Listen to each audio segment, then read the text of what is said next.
Hello students, welcome to Graderx education. आज का जो हमारा टॉपिक है वो है बेस। और हम बेस के बारे में बात कर रहे थे और बात किया था कि बेस किसे कहते हैं।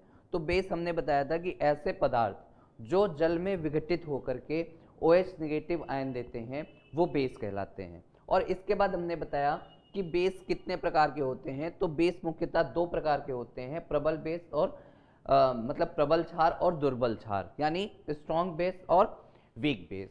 स्ट्रॉन्ग बेस और वीक बेस का क्लासिफिकेशन कैसे किया था? इस तरीके से किया था कि ऐसे पदार्थ जो जल में पूर्णतया विघटित हो जाते हैं या जिनमें OH नेगेटिव की मात्रा बहुत अधिक होती है वो क्या कहलाते हैं? आपके प्रबल क्षार कहलाते हैं। और जिनकी मात्रा, जिनके विघटन आंशिक होते हैं और जिनमें OH नेगेटिव की मात्रा कम होती है वो क्या कहलाते हैं?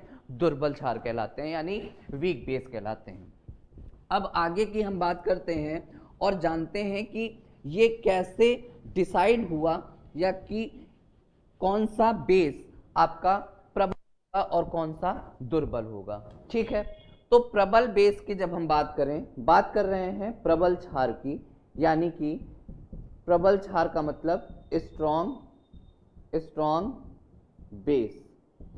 तो जो स्ट्रॉन्ग बेस है, प्रबल क्षार है, वो क्या है? प्रबल क्षार है कि ऐसे पदार्थ क्या लिखेंगे हम? ऐसे पदार्थ जो जो जो जल में पूर्णतया विघटित होते हैं,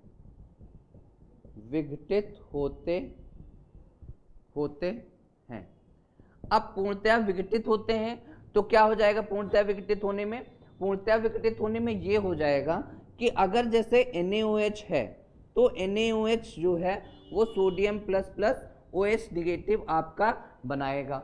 अब इसमें क्या है कि सोडियम और OH निगेटिव, सोडियम आयन और OH निगेटिव ये पूर्णतया सेपरेट हो जाएंगे, पूरी तरीके से पूरा का पूरा पदार्थ विघटित हो जाएगा।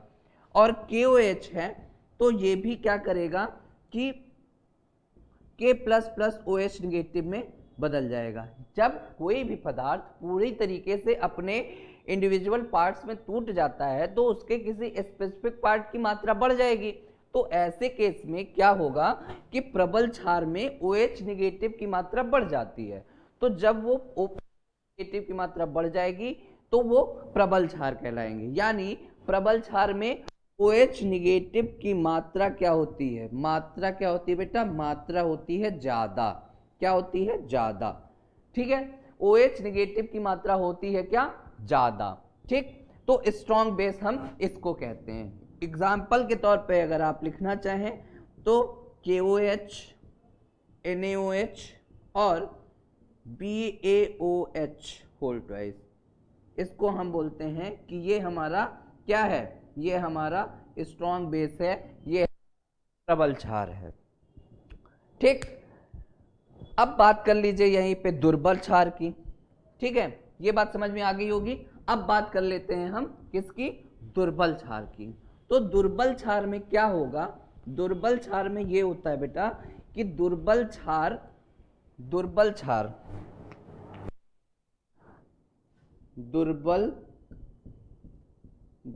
क्षार यानी कि वीक बेस। अब वीक बेस में क्या होगा? वीक बेस में ये होता है, दुर्बल क्षार में ये होता है कि जो पदार्थ है इसमें क्या होगा बेटा? इसमें होगा कि ऐसे पदार्थ जो जल में पूर्णतया विघटित नहीं होते हैं। अब जब पूर्णतया विघटित नहीं होते हैं तो कैसे विघटित होते हैं? तो ये होते हैं आंशिक विघटित होते हैं, आंशिक विघटित होते हैं। अब जब ये आंशिक विघटित हुए तो इनमें OH निगेटिव की मात्रा क्या होती है? OH निगेटिव की मात्रा कम हो जाती है। और जब OH निगेटिव की मात्रा कम हो जाएगी तो क्या हो जाएगा? कि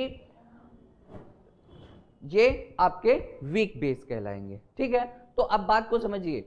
हमारे पास इसके एक उदाहरण होते हैं, इसके उदाहरण है AlOH का होल थ्राइस, ठीक है, एल्युमिनियम हाइड्रोक्साइड और अमोनियम हाइड्रोक्साइड NH4OH। ठीक, ये बात हो गई। अब हम एक काम करते हैं, बड़ा कंफ्यूजन होता है नाम को लेकर के, हम एक बार डिस्कस कर लेते हैं कि क्या नाम किसका है। एक तरफ लिखते हैं फॉर्मूला, दूसरी तरफ लिखते हैं नाम। सबसे पहले आ जाता है बेटा सोडियम हाइड्रोक्साइड। ये क्या है? Sodium hydroxide. क्या है बेटा? सोडियम हाइड्रोक्साइड है। दूसरा आ जाता है KOH, इसको बोलते हैं बेटा पोटेशियम हाइड्रोक्साइड। क्या बोलते हैं? Potassium hydroxide. अगला है बेटा NH4OH। क्या है? NH4OH क्या है? NH4OH ammonium hydroxide. ठीक है, अमोनियम हाइड्रोक्साइड NH4OH। फिर आती है बात किसकी? AlOH whole thrice. तो क्या है? एल्युमिनियम। क्या है बेटा? Aluminium hydroxide aluminium hydroxide. फिर क्या है? फिर है BaOH whole thrice, barium hydroxide. ठीक, बेरियम हाइड्रोक्साइड। इतनी बातें हैं। अब ये क्या है? ये आपके सब क्षार हैं। तो क्षार ऐसे पदार्थ, क्षार कौन? क्षार जो स्वाद में कड़वे, क्षार वो जो OH निगेटिव देते हैं। क्षार कौन? क्षार वो जो लाल लिटमस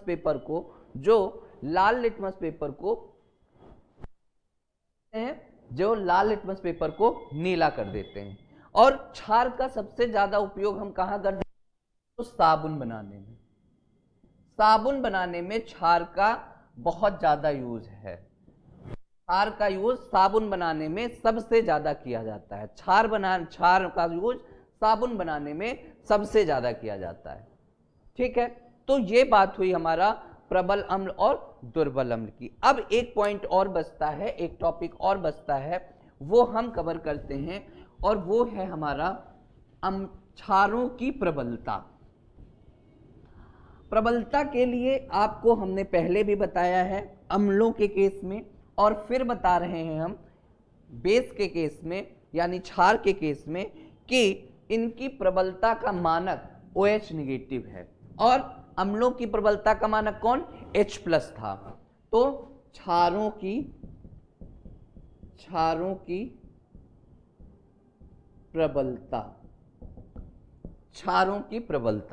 तो जो क्षार की प्रबलता है उसका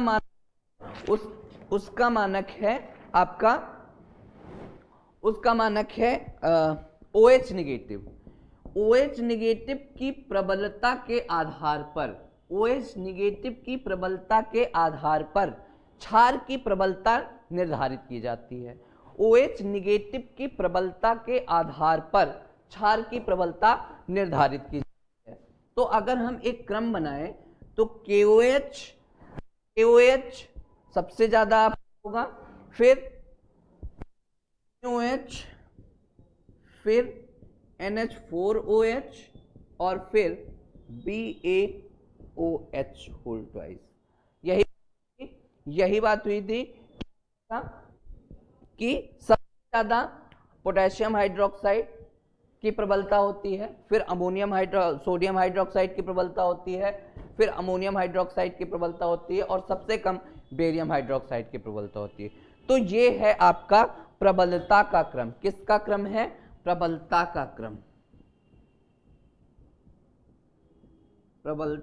क्रम। कैसा? घटता हुआ। आपको आ रहा होगा।